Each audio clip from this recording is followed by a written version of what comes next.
So you've just been hired to teach and you have no idea where to start or exactly what to do on the first day of class.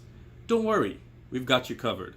Today you learn exactly what to do to have a fantastic first day of the rest of your school year. Hang around.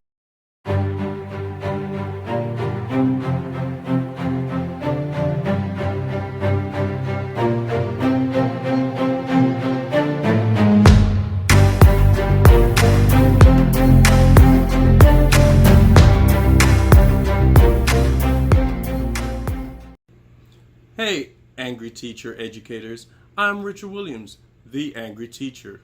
Today I will prepare you to have an awesome first day of school. As your students come in, what do you do? Don't worry about it, that's why I'm here.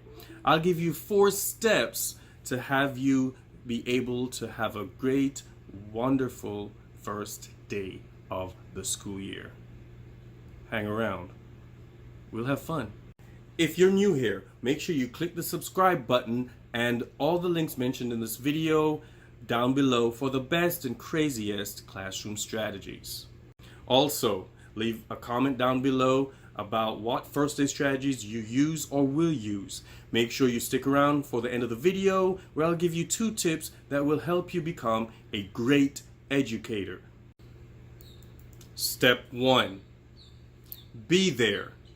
Get in the building before the kids. Be in class, be there, and enable yourself to organize your space. You have to be there on time, regardless of the weather, regardless of situation. Sometimes things come up, we know this, but you need to make an effort to be there before the kids. You do not want to be that teacher that gets to the room about 2 minutes before the kids. While you're opening the door, the kids are behind you. That doesn't give you enough time to get your headspace in the right place. Be there in the moment, no matter what happened at home, no matter what happened the night before. When you're nervous, when you're prepping your own kids to go to school, you are going to be all over the place, but you need to be in the moment while you're there the first day of school. It helps with the move and the flow of how your day will go. Have positive expectations. Don't believe that everything is going to be negative. There are going to be some highlights, and we'll talk about that later in the video. But right now you need to be positive. Have high expectations of yourself and of your students, and they will in turn produce. Be comfortable in your space. That's why you need to be there on time. Walk around, see how things are. See if you have put things in the right place. Let's make sure the computer works for your PowerPoint presentation. Make sure that your lessons are in order. Did you make enough copies for whatever you plan to do? Do you have enough dry erase markers? These are all things that happen when you check the first day of school. When you're there early, you'll be able to figure all this stuff out.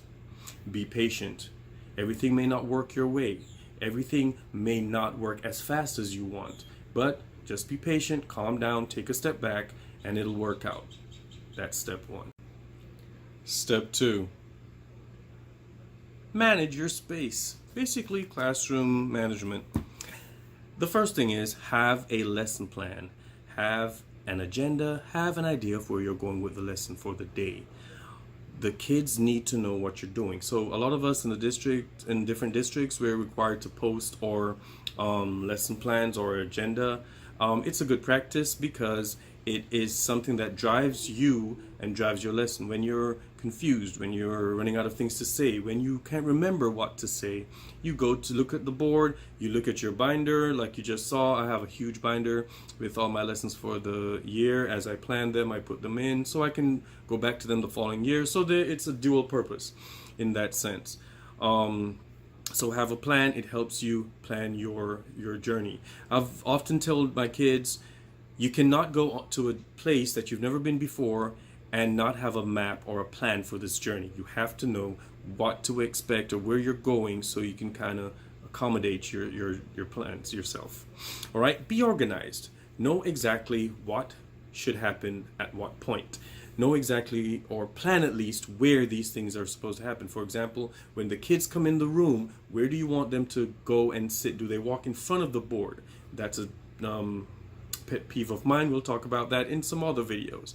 Have them go around the back, follow the direction that is given.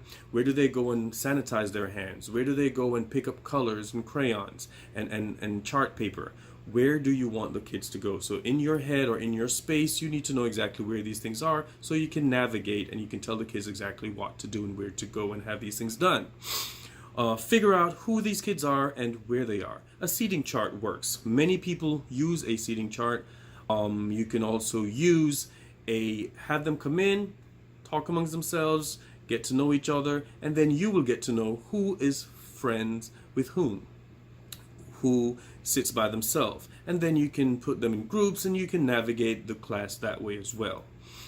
Move around. You cannot stay in the same place. For you to know where the kids are and what they're doing and how they view the class, you can sometimes sit in their space. So if you get there early or in those days before the school year starts, when you go to fix your room, sit in different seats. See how they view the board. See how they view the teacher's desk.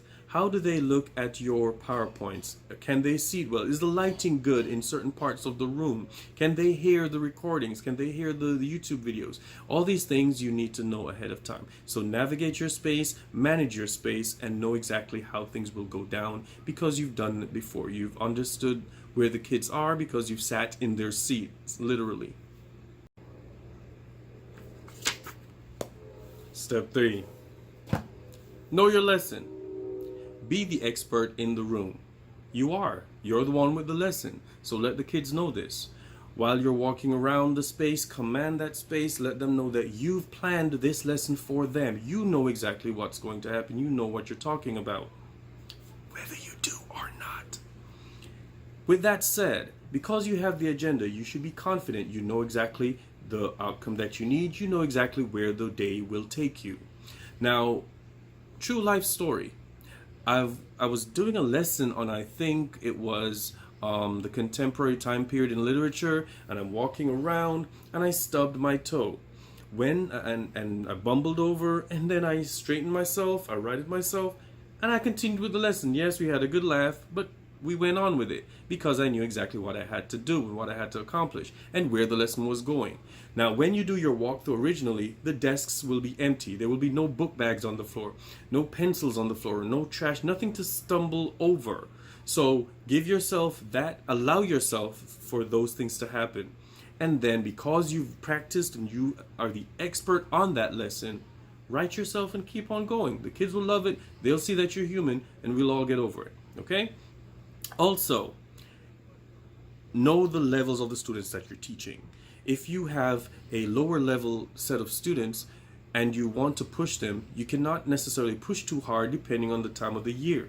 At some point you want them to come to your high standards, but you have to take your time to get there. For some kids, some don't lower the bar. If they're AP students or honors students or IB students, whatever levels you have, you need to be able to understand who is in front of you and work towards it. Don't overdo it, don't underdo it. Just understand that the students in front of you need you to know who they are. With that said, be patient, breathe. Step 4. Have a teacher identity. When you walk in that first day of class, who do you want to be? Who do you want your kids to see you as? Do you want to be the cool teacher? Do you want to be the strict teacher, the laid-back teacher, the teacher who teaches sometimes, the teacher who teaches all the time, the teacher who's never there, the teacher who's always there? These are things to think about while you're teaching, prepping for the whole year as you enter this career. Be the expert in the space. Know your kids. Know the space. Know who you can make jokes with and how to have a good time in the room, and know when to be serious. These are things to think about while you become that expert teacher. Be patient with yourself. Be patient with the students. Know that failure is not really failure. Sometimes you will fail in your head, but there's always a lesson to be learned, so you haven't really failed. You can use that as a stepping stone to something else. Some lessons that will work for some classes probably won't work for all, so you have to adjust, and that is also called learning, not failure. Have an activity. Some teachers will always have an activity. The kids from they enter till they leave, they'll be working. Some will have one assignment and that's all they have for the rest of the class. Do you want to be that teacher? These are things to think about as you work towards being the great educator that you're going to be, that angry teacher. Hold on, my tips are next.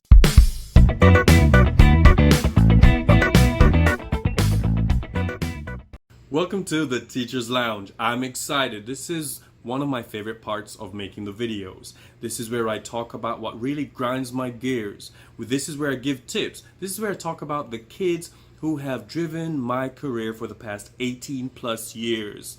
This is where we can just chill. I'm not really going to be teaching anything. However, for the first one, I'm giving you 2 tips that will make you a great educator. Let's get into them. Tip 1. Active learning. Never have the kids just sit and look at you when you are teaching a lesson. Have them do something in regards to highlighting, circling, annotating whatever document you're going over, whatever lesson you're giving. If you're going over a PowerPoint, let them take notes. Let them know that this is that important to you and to them, because this teacher is going to have me go back to that information. So have them do something while they're listening to you. Have them talk to each other. You break it up into small parts and then have them talk to each other, and then they can go back to you at some point when you have that one lesson that you're teaching that's really hard, or even if it's not, just have them stay awake by having them do these things. Annotate, highlight, circle. Cool beans. Or tip 2 rather. Practice your first day spiel. Seasoned teachers do it all the time. There are times when you're not going to be extremely confident. There are days that we don't sleep. Every year, seasoned teachers don't sleep the night before, or we're still nervous. So practice your spiel. Don't commit too much to memory, but have something in your mind as how you want the lesson to go, and you'll be fine. Those are my tips. That's the Teacher's Lounge. I'll catch you next time. Also, make sure you click the subscribe button and ring the bell for reminders for new videos from the Angry Teacher Educator Academy. Thanks for coming to class today, guys, and let's go out there and be great. Hey, let's go out there and teach.